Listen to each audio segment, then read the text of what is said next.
என்னடா வீடு இப்படி குப்பையாக இருக்கே அப்படின்னு சொல்லி பார்த்தா ஸ்கூலில் லங்ஸ் ப்ராஜெக்ட் பண்ணிட்டு வர சொல்லியிருக்காங்கன்னு சொல்லி எங்கள் வீட்டு குட்டி பையன் ட்ரை பண்ணிகிட்ருக்காங்க.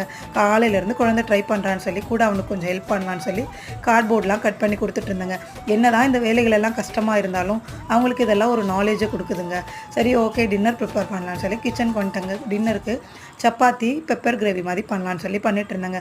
அதுக்கு ஃபஸ்ட்டு சப்பாத்திக்கு மாவு பிசைஞ்சு வச்சுட்டு அதை ஒரு பக்கம் ஊற வச்சுட்டு இன்னொரு பக்கம் வந்து பார்த்திங்கன்னா பெப்பர் கிரேவி பண்ணலான்னு சொல்லி ரெடி பண்ணிகிட்ருக்காங்க.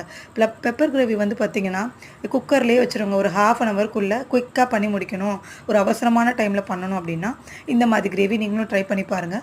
சப்பாத்திக்கு ஒரு சூப்பரான ஒரு காம்பினேஷனாக இருக்குங்க. ஒரு பக்கம் கிரேவியும் இன்னொரு பக்கம் சப்பாத்தியும் போட்டு டின்னரை ரெடி பண்ணி முடிச்சாச்சுங்க.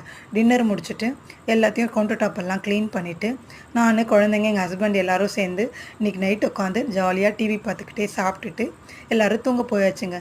See you in next video. Tata, bye bye, good night.